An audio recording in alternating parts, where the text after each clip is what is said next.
Well, it seems that I didn't really have a lot of ideas for videos this week, so why not? We're doing another tag. Let's do it. Hello, everyone. Britton here, also known as Some Okie Dude. Welcome back to the channel. I hope you all had a great Thanksgiving. I'm recording this on Wednesday, the day before Thanksgiving, but this will be out on Friday. So by the time this is gone up, I hope everyone had a great Thanksgiving. I hope you're also having a good Black Friday. I'm doing another tag today. Cianon had tagged me in a couple of things, so I decided to do a couple of them while I'm at it. And I decided to, and I was picking the ones I felt were the most doable, the ones I could, like, bring myself to make in a short amount of time.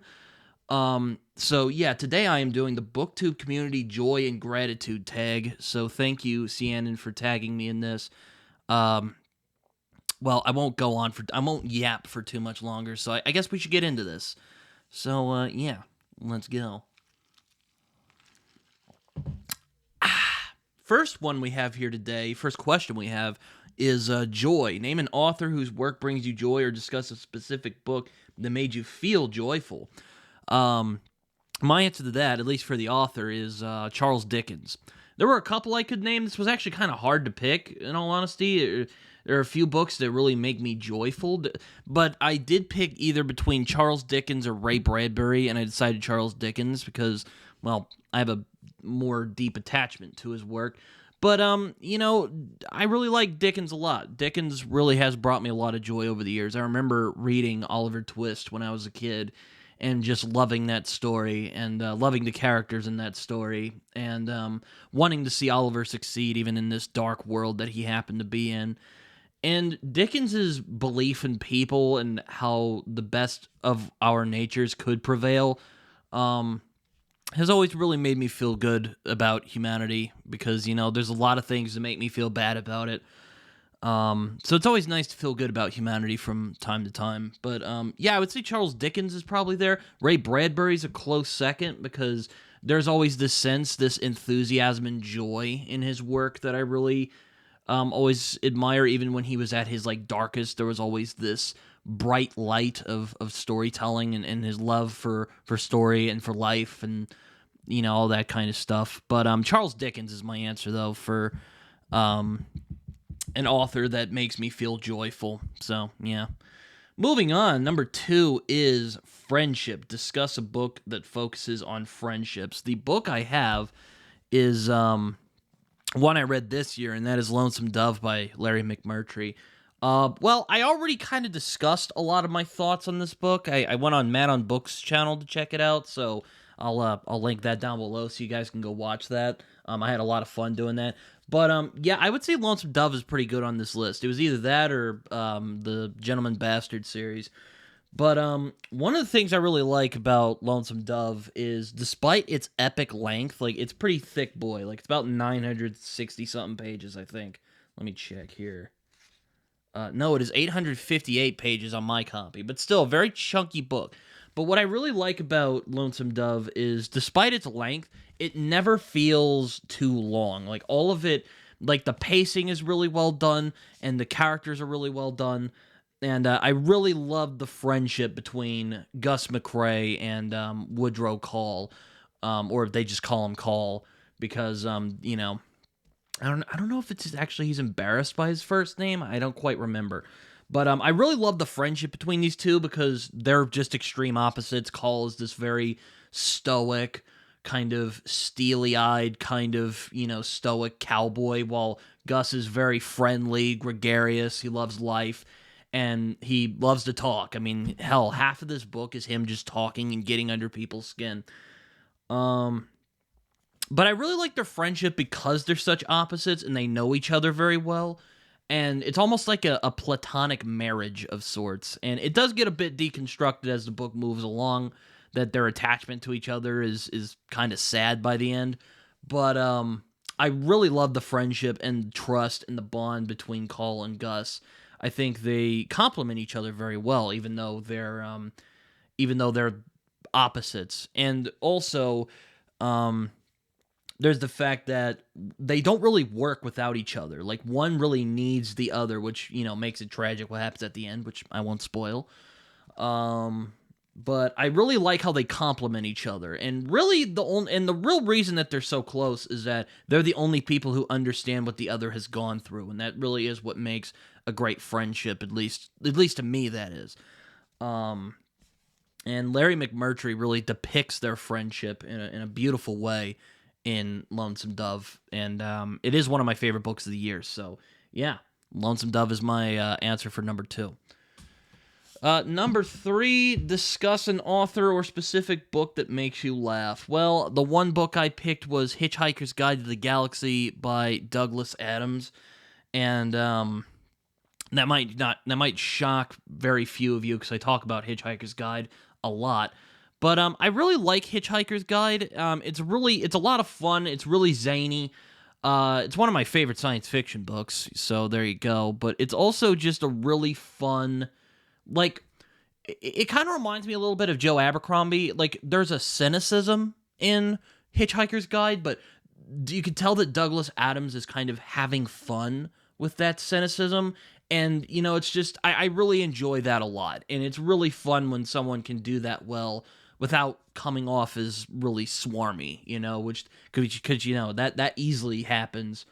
But I really love the just weird offbeatness of it. It's kind of like if Monty Python took a crack at doing a science fiction story, and that's basically what Hitchhiker's Guide is. It's basically,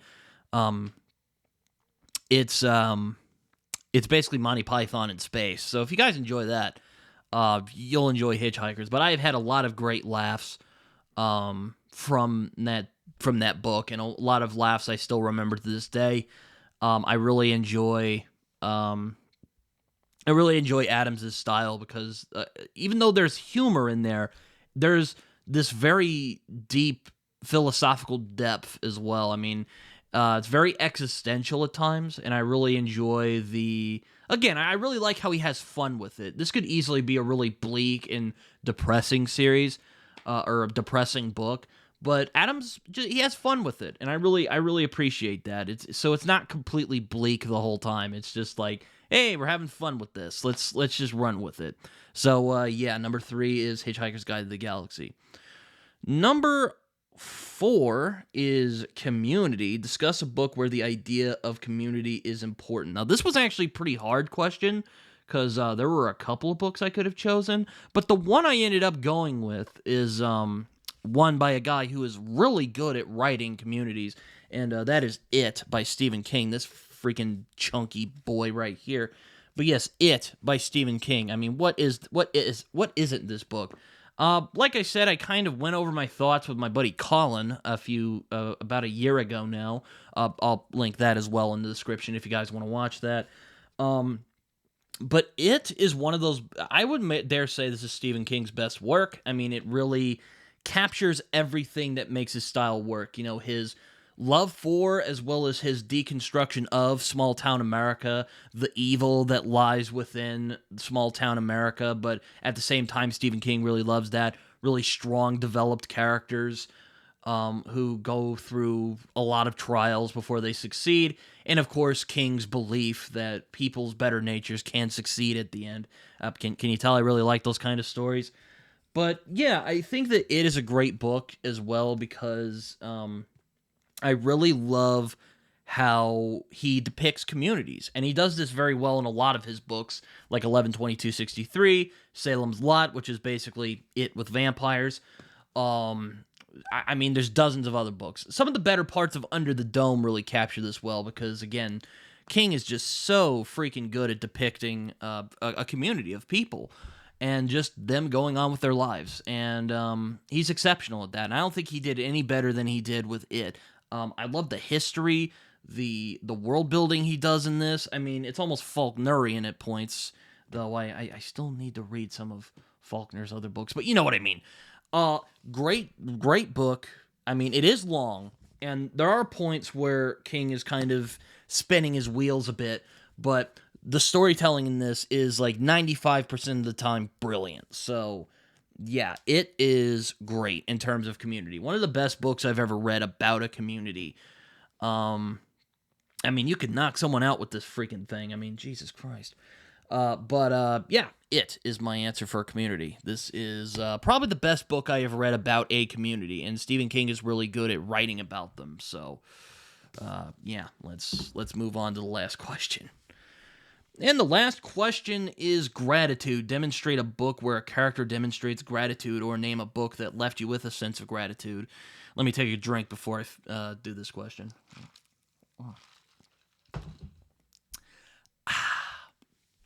So this was probably the hardest question. I think Cianon said the same thing. That this was really hard because like there's very few books where I feel gratitude. I mean I could name some of my favorite books that I've already yapped about a lot on this, but the book I'm going to talk about today is The Great Gatsby by F. Scott Fitzgerald. This was a book I read during a very what formative part of my life. And I feel gratitude towards this book because it really was the one that really tore down all of my defenses, where I realized this is what I wanted to do for the rest of my life. I want to write something that is as good as this book is. I mean, I'll make a review of The Great Gatsby at some point. I've been wanting to do it for a while. I just haven't gotten around to it. But yeah, I really love The Great Gatsby a lot, and I feel gratitude for it giving me that clarity. Like, I remember when I put it down, I realized, like, no, this is what I want to do. This is what I want to do with my life. I want to write something like that. And that is why you see the man that you see today. So I really appreciate The Great Gatsby for doing that. But yeah, so hopefully I'm not tugging on the heartstrings too much. But yeah, no, I really enjoy The Great Gatsby, and I'm glad it really gave me that clarity. I really do. I wish more people would have those experiences with books, because sometimes books are good at that kind of thing. Well, any piece of storytelling in general. But anyway. Okay, I think that's it. Except for tagging people. I need to tag some people. This was kind of hard to do because I didn't want to repeat too many people from my last tag video. So the people I have for today, I'm going to tag my good friend, Raph Blue Tax, because that man needs more positivity in his life. We all need that. And I also think it would be fun to see him do this particular tag. So I want to see what he has to say. I will also tag Amanda from Strange Mentality Paper, who I know very well from our adventures in booktubing, and she's really fun. She's really nice. I really enjoy her a lot. Third one is Brian from Bookish Texan, or Bookish as he's called now. I'm gonna go for him. I hope he does. I don't know if he does a lot of tags, but I'll tag him in this one because, you know, I think it's fun and all. I also have Carl from Please Read Your Book, who is a pretty cool guy I've become friends with. Lives out in Singapore. He reads a lot of crime stuff like I do, so, you know, a good guy to watch if you like crime stuff like I do. Well, that isn't StoryTube anyway. And of course, BookTube Uncle John Minton, also known as Talking Story, because I would really like to see him do this tag. So I want to see what he feels gratitude over on BookTube. I think he would do very well with this tag. But yeah, those are the people I'm tagging. And that is all I have for today. I hope you guys enjoyed this video.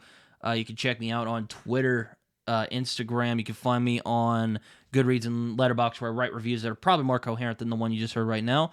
You can also find me on Blue Sky. I am starting to use Blue Sky a little more, so if you want to come follow me on there, feel free. And like I said before, Instagram. Like, subscribe, comment, as I like to say. As my buddy John Minton likes to say, it feels good when you do it. So, yeah, that is all I have for today. I hope you guys enjoyed this video. Till next time.